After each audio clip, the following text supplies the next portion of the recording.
Hey everyone. Sorry I'm a little late. Um, I kind of have to be a little bit late if I want to present the amazing show that I'm going to give to you guys today. Uh,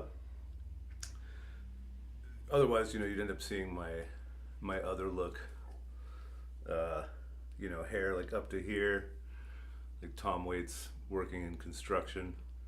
I have this like one black Bugle Boy shirt that I've had since probably the 80s that I've been using like while cobbing all summer. So it's completely shredding apart at this point. It just has like brown stains all over it. And yeah, when I'm firing up the camera and I see myself in the morning getting ready for these things, I'm like, oh my God. so, and then, I'm like getting ready and I'm like, oh, there's broken glass on the ground. Where'd the broken glass come from? I gotta fix that.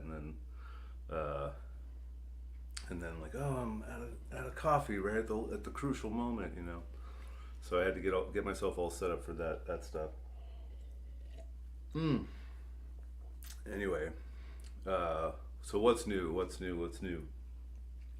You may have noticed, I'm sure you did, that I'm getting fit, getting strong, getting tight, uh, getting buff, built up, shredded. You know what I mean? Been hitting the gym, hitting the reps. You know, been tightening up. Yeah, I went to the gym twice. It's been twice now, and feel like I'm starting to see some serious results already. Uh, well, no, I had a couple days without knee pain, and that was great. But yeah, honestly, going to the gym, trying to kind of get things a little more limbered up and get a little more strength in my core and whatnot because in the next year, well, for one, I've been having some problems with like carpal tunnel in my right hand, and I think a lot of it has to do with just like favoring certain Popeye arm habits, instead of like using my whole arm and kind of my whole body and getting into it. And I want to play drums more this year. I really love doing that, and I've been finding some more people to play with, and just really want to lean into that. And uh, I played for many years without any problems, and then in the last couple of years, it's been a little painful to play. So I'm like, I gotta fix that. I gotta fix that. I know what to do. Just gotta do it. Um, and then also I want to spend some more computer time. Uh, I'm thinking that as things move forward here, I might start in on a more edited version of the stream. Basically do like a pod or a recording, whatever you want to think of it as. But just something a little bit more streamlined, and finally um, opening up the instruction booklet on this Streamyard app that I use, kind of figuring out some of the other things you can do with it, like like let's see, what do we got here? Like I can share my screen here. There it is. Look at that. So anyway, just trying to figure out some of these other little things you can do with these apps, and doing some more solo streams, some more reaction things, maybe some more interviews with people, some more interviews with people, remotely, so that I can uh, talk to expand my base and talk to some more and more people, um, and trying to find people who are free Monday at noon, has been a struggle. So I think I might try to go find these interviews and conversations with people, and then edit it down a little bit and do that. So that's more time at the computer, which always hurts me physically and emotionally. But it needs to be done if this is something I want to get into more and more. So I'm going to be starting a Patreon here pretty soon. I want to get that kicked off and rolling. Mainly, I think what I want to do with that to begin with is use it for teaching lessons. So if people want to have like private lessons with me, they can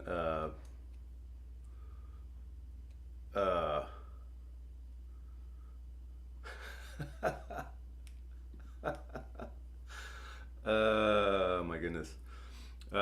Sorry, reading a comment there. It's ridiculous. These people. Anyway, starting a Patreon. I wanted to put some different content on there for everybody, and also using it for teaching lessons, so that I can kind of build people through that and build up my Patreon hopefully that way. And what else? Oh, I'm going to be teaching at Happy Valley School of Music again. So come on down and sign up for some lessons. Great group of teachers down there. Tracy Kim and Tom Sandel. Really great group of educators and musicians. Just blows me away that just getting to be around those guys and kind of get their hints and tricks, when they can hand me an idea for how to teach better, how to play better. They're just a really excellent group of educators. So looking forward to that again. And what else? Oh yes, Steve Cleveland is in the hospital. I think that he's getting out today or tomorrow. And I had the live stream up for a minute where we were playing, but I pulled it down for a variety of reasons. I'm going to adjust this a little bit because that angle at the top looks screwy to me. Cool. We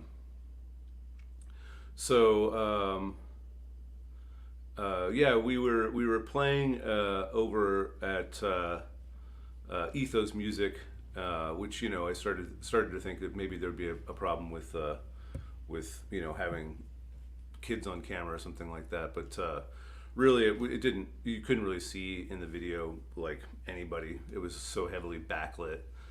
You just saw the band really, it was at that performance where Steve really started having some issues, and it was wild. It's like we made it through the first two tunes without too much trouble. I think there was some confusion. I was looking at it. We were playing. The kids were just yelling stuff out, and we started playing the Star Wars, the Cantina band, music. And we kind of knew it, but we kind of didn't, and it got a little screwy. So it was hard to say. But then, as we started to play more, Steve just kind of started pecking at the keys, and it was like that's unusual. And so went over and talked to him, and he couldn't really say much. He was just like, I was like, hey bud, how you doing? He's like, And I was like, you having fun? And he's like, And I was like, do we know you go to the hospital? And he was like, oh yeah. He said it like a total hipster. He was like, oh yeah. So I was like, look, everybody knows that I gotta go to the hospital right now. And I was like, oh, okay. Okay. And it was like, okay. So then it just so happened that there's a door right to his like left, about 7 feet away. So we were gonna try and just kind of like get out the door, no problem. But then we didn't really know the severity of the situation. It was like, all right, buddy, stand up. Let's walk out of here. And like he couldn't control things, and so instead of like one of us grabbing the legs and one of us grabbing his shoulders and kind of like doing it the right way, we were sort of like struggling with him out the door, and we got him out we were holding him, two of us were holding him, and then we got a chair for him, and he was sitting out there. I went and grabbed my car. Fortunately, Legacy Emmanuel was only like 7 minutes away, and so we got him in there, and it felt like to me like we had hesitated, but really, I mean, we got him there about as quick as we could possibly have done it. It's just one of those things, like even though that it's a risk, because he'd been in the hospital previously, just like 3 days before, for heart related stuff. Like it wasn't clear that it wasn't clear that was what was happening, and I guess you assume that someone's going to ask for help, or they're gonna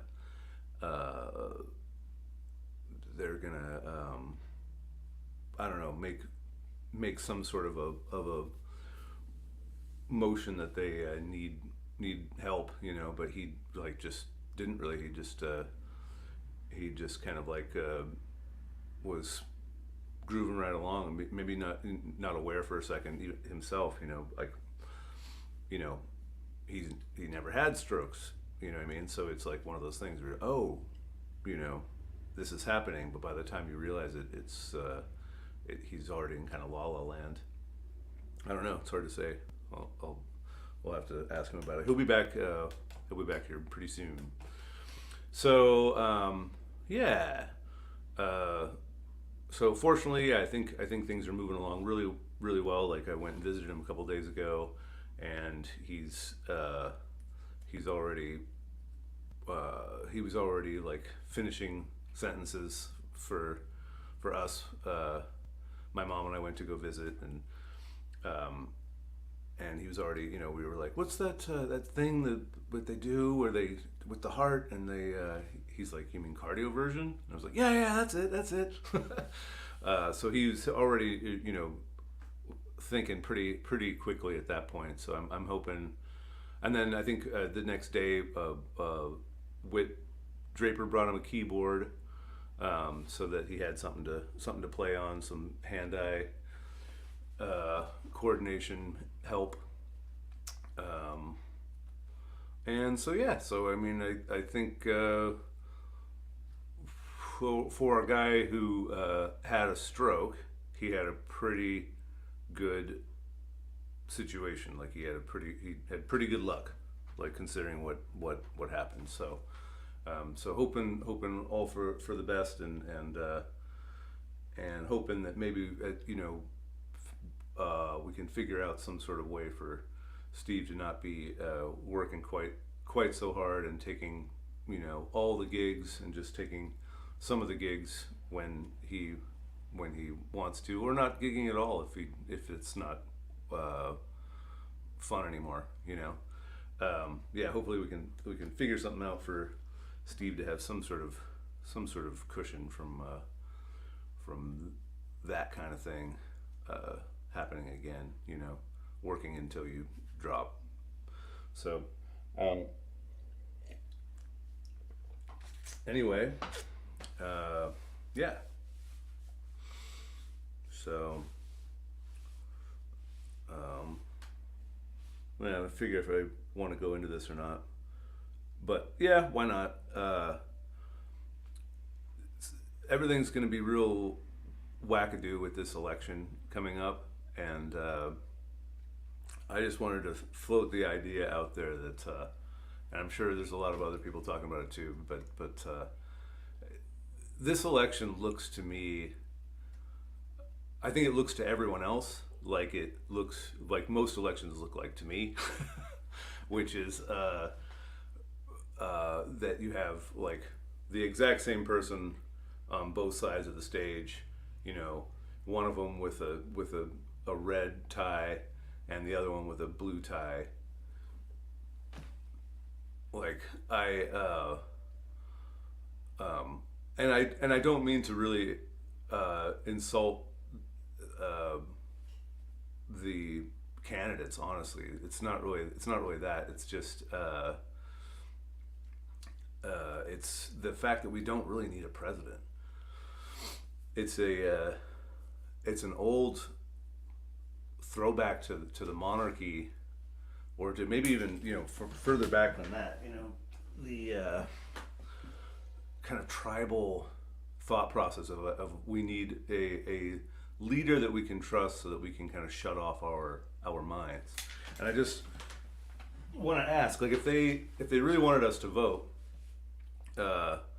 why don't we vote with our phones? Like, even like computers at libraries, like people can like. I don't want to sound like everyone can access a computer, but like a lot of people can access a computer, and so if we really wanted people to freely vote, why don't we vote on everything, right? And instead of it's more possible now than it's ever been before, and so why are we doing that? And why are we so, or at least like why are we so bent on continuing that system? Like a new possibility is available and we're not utilizing it. And if you think about it, what we're doing is instead of like voting on everything, right? Like the daily vote, you get the Daily Mail. How about like a daily email or something that like that asks us, voting on these 5 issues, these 5 things. Why can't we have a daily vote, where we make decisions instead of having a representative at all that makes these decisions for us? And I know that implementation, of course, is going to be a factor, how things are implemented, how laws are enforced, blah, blah, blah. But like, if they wanted us to vote, we could vote so much more, and they don't. They make us stand in lines. They make us vote by mail or by ballot, or by some type of electronic voting machine that is suspect and like privately owned. Like the source code is privately owned instead of like open source stuff that I think that they do in Europe. So why don't we get to vote more? Well, they don't really want us to, and I don't know who they are, but maybe they is us. But anyway, I just want to kind of throw out the idea that out there that like maybe getting excited or pissed off about any of these candidates for any reason is just sort of like, think ahead, think 5 years in the future. Is it really, what's the huge difference? The party in power is always going to support war, right? Think about that. It's like whenever whoever is on the outside is like flirting with the idea. I mean, not always, but often flirting with the idea of anti-war sentiment. Then they get in power, then they start wars or continue wars. And again, just if we really started to shout more about having more voting more of the time, electronically in some sort of safe format. I don't know how to do that, but it just seems possible to me. And so, if you're getting carried away with election fever. Just think about that. Think about like how could we get to that point where we are voting on issues versus voting for some, you know, they are representatives. They represent, DT represents a certain thing to people, and Kamala Harris it represents a certain thing to people, and that's presidents. But I mean, all the way down the line, people represent an emotion, and a lot more succinctly, we could just vote on the things instead of having somebody that we theoretically think, that they might vote in our interests for some future issue that might come up. You know what I mean? That's putting giving away a lot of our of power, and throwing away providing a lot of uncertainty as to what's going to happen next, especially when people are so financially motivated to go off course. Anyway, now let's talk about 3-string chords. This is the guitar nerdery stuff. Oh yeah, you know what? Actually, let me get into some dates here. So I'm going to be playing with the Juleps, playing bass at the Vancouver Music and Arts Festival. That's going to be a lot of fun. I think that one's with a 7-piece band, which is going to be fun. Yeah, I'm not sure what the 7 pieces are. It's it's the bass, guitar, 3 vocalists, and some other dude. Okay, then there's going to be what I did there. October 3rd, Edgefield Winery with the Juleps, and August 4th. Did I say October? August 3rd with the Edgefield Winery, 7 to 9. August 4th, 4 to 5, Mount Carmel with Northwest Tempo. Now that's the jazz group that we do there. That one's really fun. We did one yesterday, and Adrian Baxter and I ended up hanging out for like four hours after the show, just yapping. We both talk really fast. Interesting. What an interesting person he is, and what a great musician that guy is.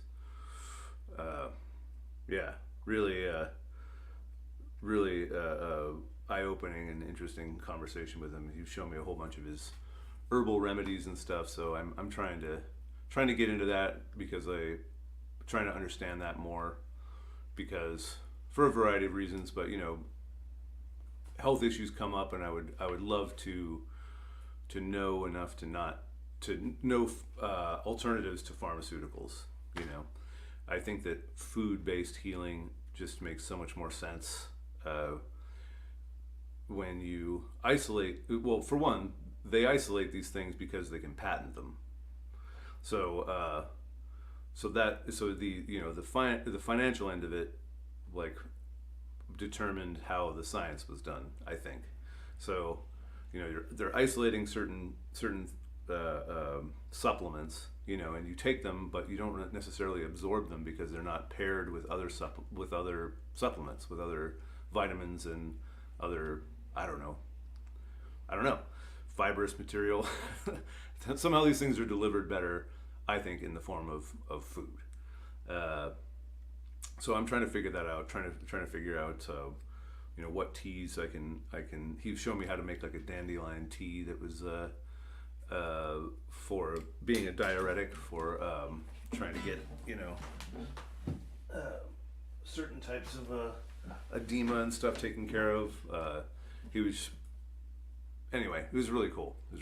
Great conversation with Adrian Baxter. But anyway, we going into let's see. And then on August 11th, playing with Lynn Street Din at Alberta Pub. I'm not sure what the band is going to look like for that show. Right now, I think we got David Weatherby on trombone, me, Patrick Harry, Fred Ingram, and we'll see what's going on with Steve, if that's something that he is feeling comfortable to do. And I know Marta is still going to be out of town, dealing with her or not dealing with, but being with her dad. And so anyway, Lynn Street Din, it's going to be an interesting show. I might have to try and carry a lot of weight, or maybe I'll see if Adrian can do it, or maybe if Reggie Houston could do it, or something like that. I'm not sure. Anyway, on the 18th, it's going to be 10 to, I didn't put it on there, 10 to 1 at the Milwaukee Farmers Market. That's going to be a trio with me and Fred Ingram and Patrick Harry. So that'll be cool. And then I'm going to be playing drums with Big Bossa at the Imperial Bottle Shop on August 24th, 7 to 9. And then back at Bethel Lutheran with Northwest Tempo, August 25th, 4 to 5. September 1st at Mount Carmel with Northwest Tempo. Those are both 4 o'clock to 5 o'clock. So yeah, let's see. So I'll get that up on the little ticker there. Oops. Awesome. Okay. Well, fitting enough, Steve was putting together a list of songs about the heart for the Northwest Tempo show that we had yesterday. He, wasn't able to make it, but this stack of tunes he had up on the piano, and I was looking through some of them. Only Trust Your Heart. I Let a Song Go Out of My Heart, My Foolish Heart. So I was looking at Only Trust Your Heart and using it as an exercise for figuring out some three-string chords. Now these are useful for a variety of reasons. So what I mean by a three-string chord, by the way, is like if I take the D, G, and B strings, ignore all the rest of the strings, right? And I'm going to make all my chords just out of those shapes, right?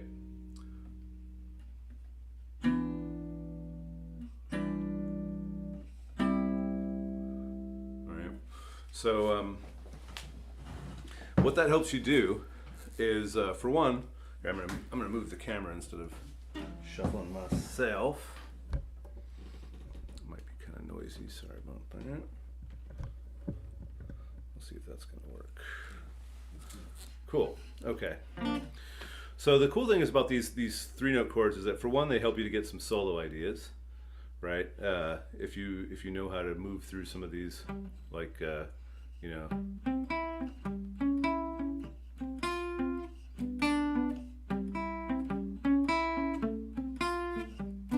right, knowing how to play a chord progression like that instead of like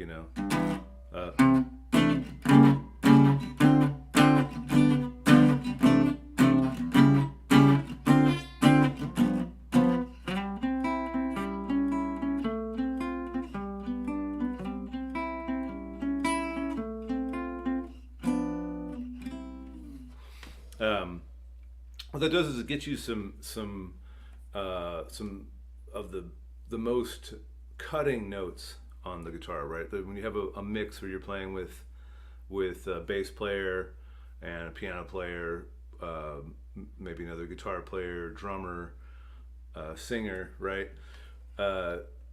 you can really get in the way of the other musicians by playing these full chords.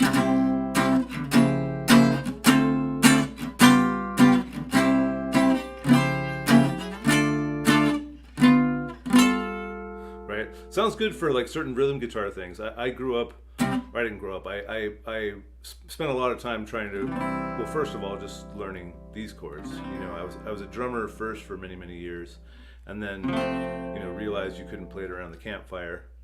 So started playing some more guitar seriously, and but I was playing with a violinist primarily, and so to have nice big full chords when it's just a duo makes perfect sense. But then as you start playing with more and more people and playing more dense chord progressions or more dense chords, right? Like instead of just C, you want to play like C6/9, C major 7, or even like what would be like C7 flat 9. Like you start getting into those things more and more. You want to play kind of smaller voicings that are a little more spread out, and that really allow the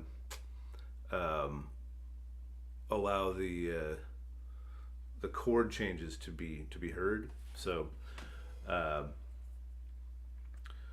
without jumping around. So it's voicing, right? A voicing is a voice, right? Several voices together, like a choir, a chord, right? And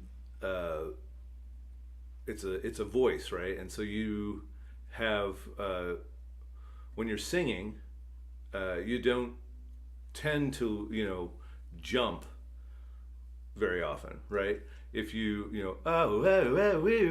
it's kind of a maybe a jazz singer might do something like that as an improvisation, but a lot of melodies, they go up, they go down, they might go way up, and then they come down gradually, So somewhere over the rainbow, right? Big jump, but then stays up there for a minute and works its way back down.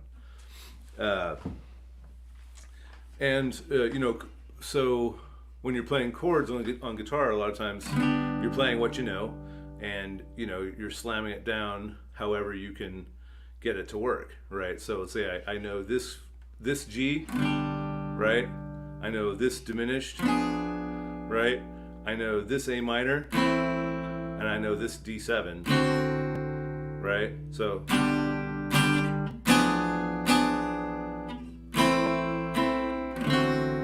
right, sounds pretty good, but when I just change one note,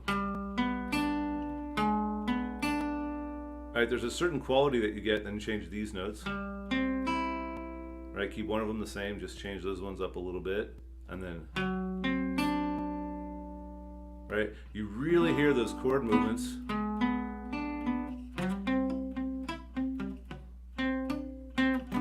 In a more melodic way versus kind of a rhythm way, right? Right, you hear my bass note jumps out there because I don't know the bass note way down there. What could it possibly be? I guess I could do like an F, or maybe one of these, right? That sounds pretty good. Goes up to A, right, and then D7. But this way, I was showing you before with the 3-note version.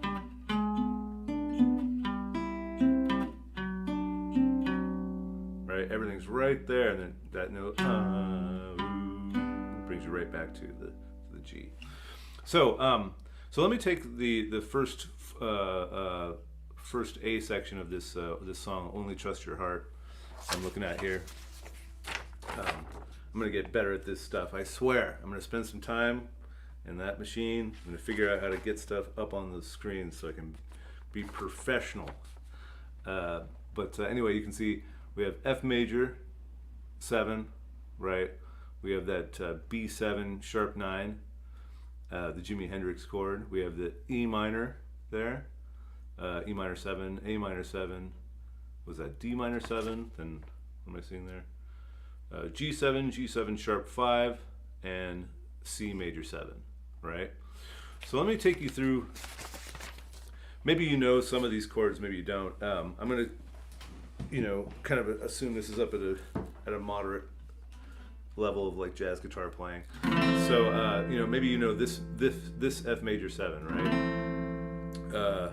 Now if you look at that, you take out the bass note down here, and you have an A minor shape, right? Just right there. So switch your fingers around a little bit, right? So it's a little more comfy. So there's your F major 7. Now moving on to the B7 sharp 9, right? The Jimi Hendrix chord.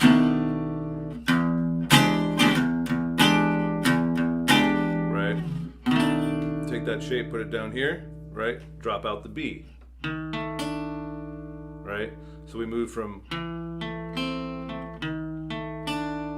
isn't that cool? Sounds like a melody almost already.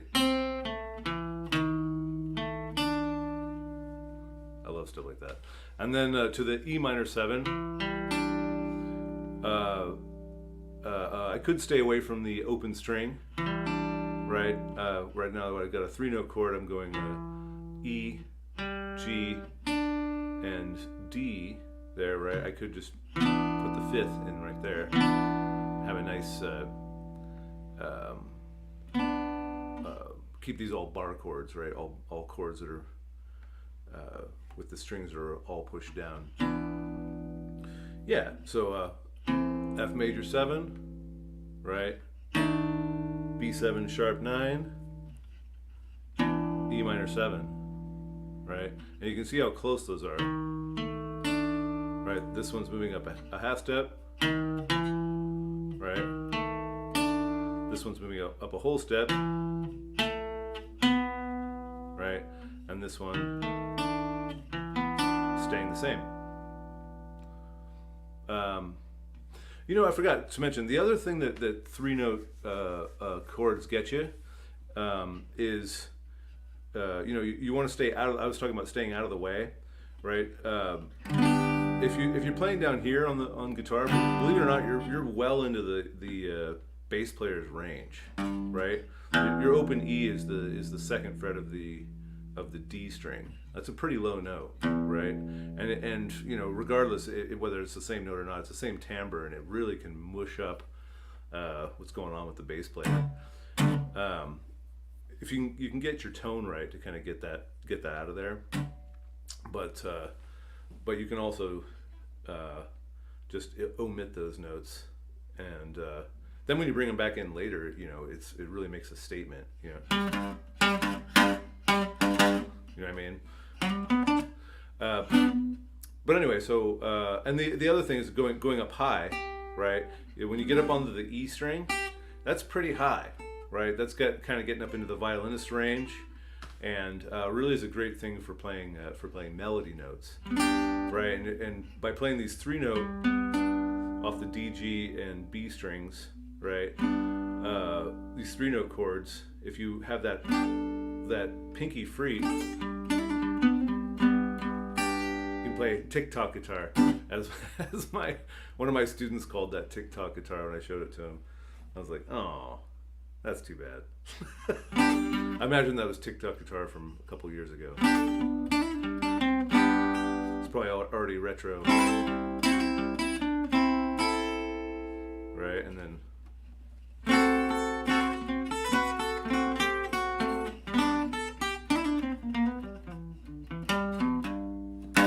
right, and then you hit that low note and bam. So the high note there, by having playing these 3-note chords and getting really used to playing them with kind of these 3 fingers, right, keeping that pinky free.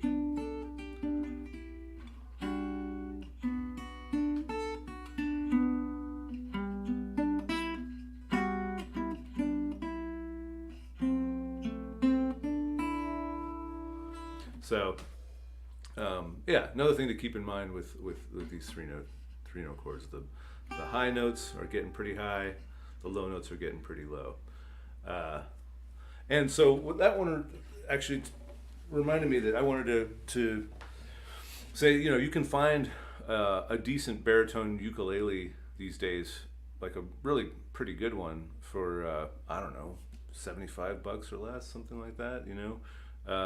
Especially if you look around used on eBay or on Craigslist, you know. Yeah, so I don't have my baritone with me today, but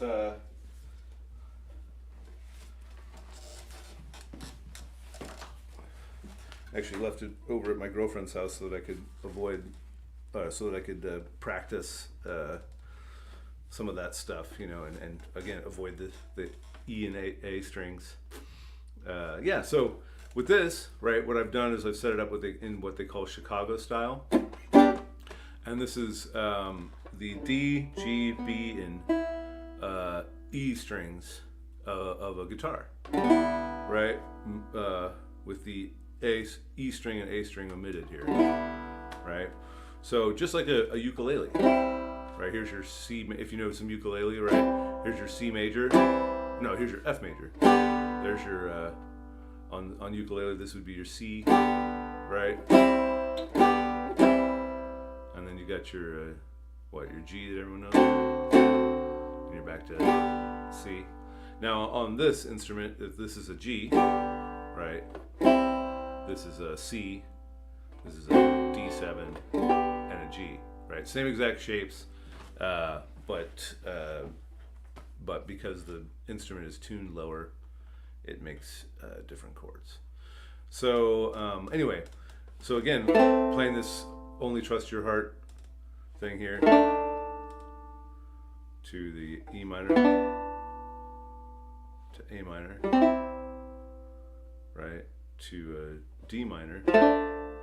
Now this is kind of harder to see, but my D would be like down here on guitar, right? So I'm just playing this little shape here, and this shape will come back throughout the song quite a bit in just some different forms, right? So there's a D minor 7 right there. Actually, a D minor 7 would be right. Same thing as an F. So A minor. Actually, where was the A minor?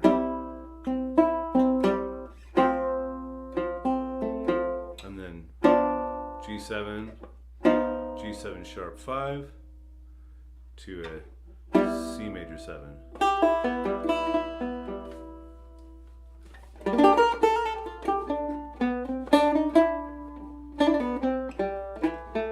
F major. B7 sharp 9. E minor 7.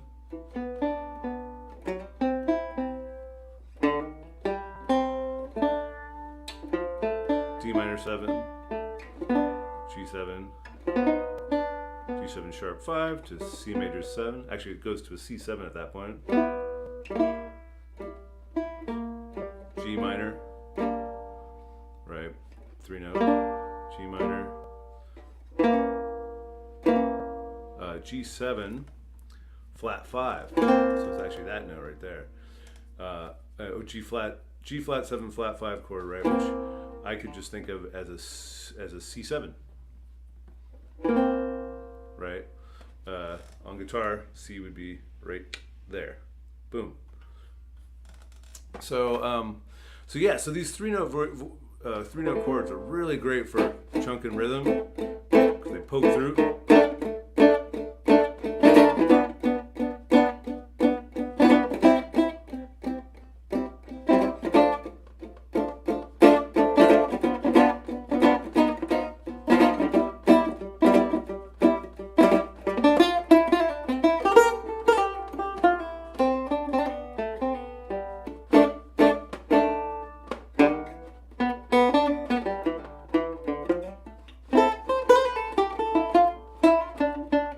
Yeah. So anyway, getting into that, that's fun. So from there, right, you've got your chunking chords that really poke through, right? When you're playing that on guitar, I know this is a banjo, so it pokes through anyway.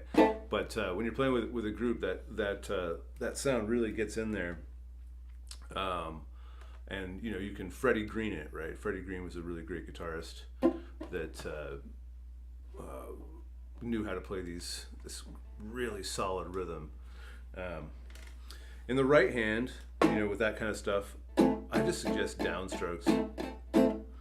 People get into trying to,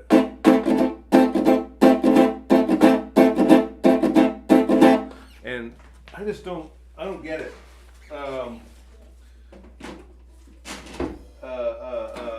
When I'm playing a solo, I like to float the eighth note, right? And so what that means is, if I'm playing an eighth note pattern, it could be 1 and 2 and 3 and 4 and, right? So playing a pattern like that, I could play straight, 1 and 2 and 3 and 4 and, right?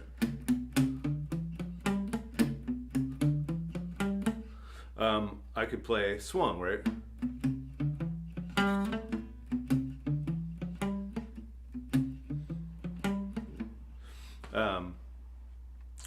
Or I could play, somewhere in between.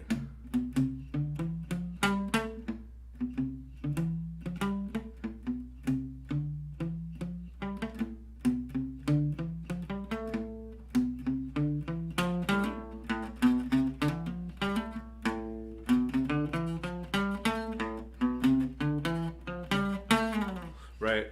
You can play.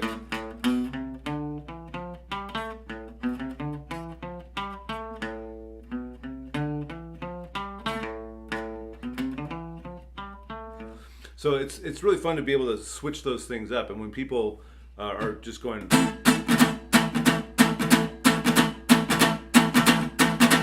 the whole time, it's disruptive to my swing, man. What I like a lot is these days is more doing the if you're going to do that style of rhythm, is to do it more in the right hand.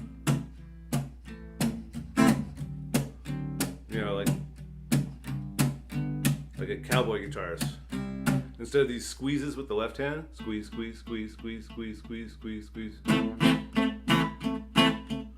Right, which is a cool sound too.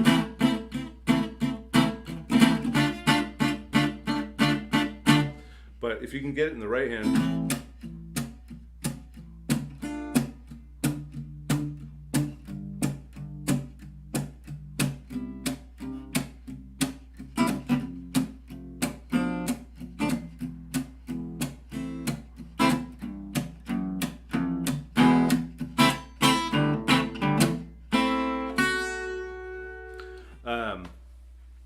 if you can get that more in the right hand, that really has that percussive, like a snare drum,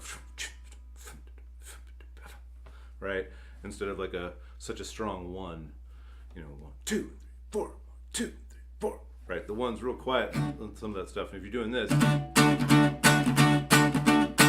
it's just like an accent all the time. All right, so I'm going to drop my dates out of there.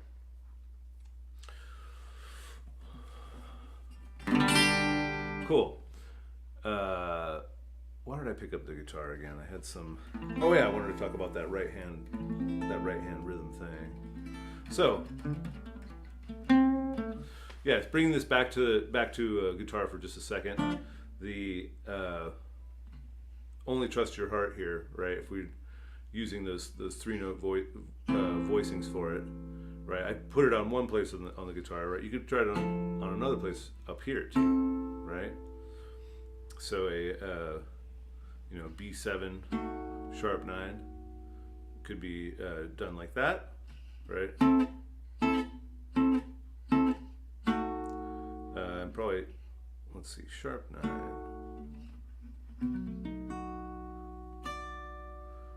How would I do that? Ooh, that's cool. All right, so F major 7. Oh yeah, that's a toughie. You kind of have to choose which third you want at that point, or go like, where's that note?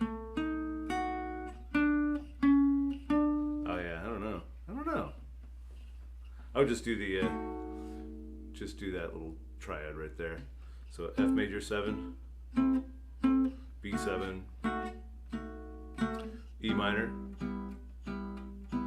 A minor, D minor, G7, sharp 5,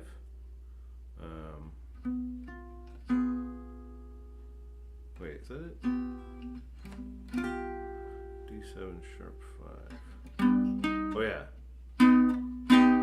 Yeah, that's a cool sound, right? So it's a G7. Yeah, this one. Oh, yeah. And then back to C major 7. So you know, if you're a guitar player, listen to this. Practice that. You know, try that out. Try figuring out some of these voicings. You may be comfortable with finding them. Like here's that D minor I was talking about, right? Pretty tough chord to play with 4 notes in it, but take it down to 3, and you have a nice clear sound. Let the bass player take care of the root, right? And you just play this part of it. So you can find the chords in some pretty basic ways, right? And I don't mean to. Anyway, like here's a C major, right? So if you bring the bass note up, right, skip that G string. Here's a D major, right? That makes sense to you, right? Here's an E major, right? Following the dots. F sharp major, you know, A major. It all makes sense, right? Same shape, just choosing a different bass note, moving the whole chord right along with it, right? Now, if you just complete the chord, right, make up for the open string, you have something that looks like that, right? Again, kind of difficult to get that bass note in there, but not too tough to get this part of it in, right? So, there's a D major, right, without the bass note. Here's an E major without the bass note, right? F sharp major. There's my bass note without it. Good. And an A major without the bass note, right? Now from there, you just start finding the the extensions and stuff that are in the chords, right? So if it was a C major 7, right? I would follow that 1, 3, 5, and then 1 again. Wait, 1, 3, 5. Just drop the 8 here, the octave, right? Down a half step to a major 7, right? And you have that beautiful sound, right? Same thing can be done with the D major 7, right? Here's my D major. Now I'm flipping you off with the D major 7, right? And I'll drop out the bass note. So you'll notice I'm just playing a fret before each dot, right, with this finger, right? Here's the E major 7.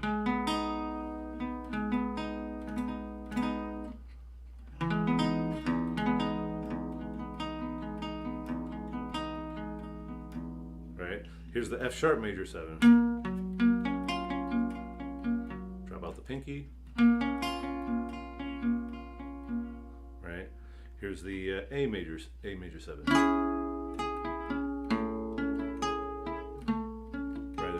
My root right there.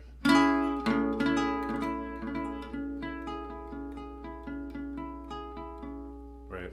So all those nice major. I gotta tune up.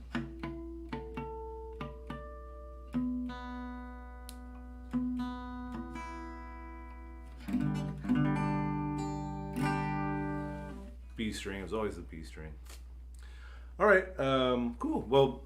Yeah, give that a shot. Try a familiar song, but it will really help with trying to get you into some soloing methods, right? Some soloing ideas that just sort of take care of themselves. I mean, once you learn how to do some of these things, right? So G major, diminished, right? A minor. And let's say you're trying to figure out the melody for a song, right? Most likely, if your chord is G, right, and you drop it down to this, most likely your melody note is going to start on one of these notes, the 1, the 3, or the 5 of the chord, right? So let's see. Hey, good looking, right? Well, so where's that note? Oh yeah, it's up on the E string. Right? What you got cooking? Right? And then A major. How's about cooking? Right, A major just like this. How's about cooking? Yeah. Something up with me. Right? It's so much easier than just sort of jumping around and trying to figure out what fret the melody might start on, right? You have just so much more of a framework of it's probably going to be one of these 3 notes or a melody note up on the E string there, right? Hey, good cooking, what you cooking? How's about cooking some?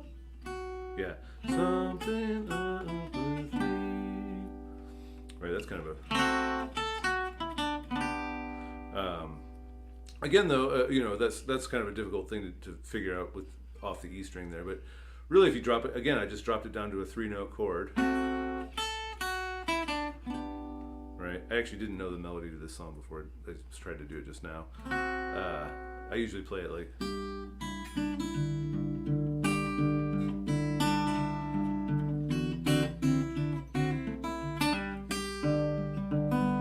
But playing it, individual notes I hadn't really done before. But I was able to do it because I dropped it down to these 3-note voicings.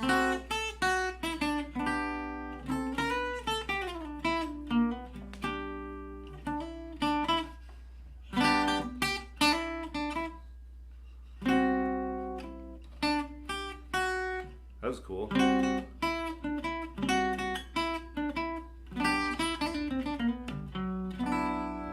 Bill Frisell version of it. All right. Thanks everyone. I'm gonna get out of here. Oh, I got comments. Look at that. Oh, that's sweet.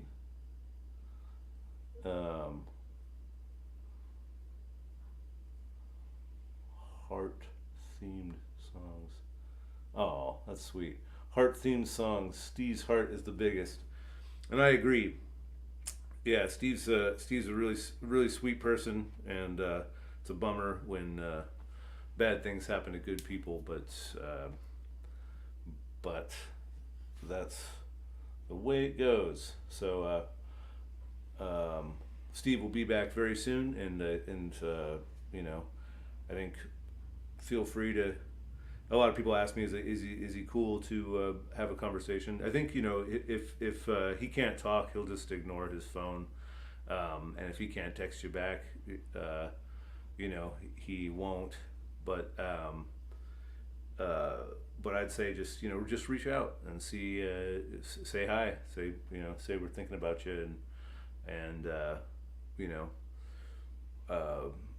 figure out a way if you want to go visit.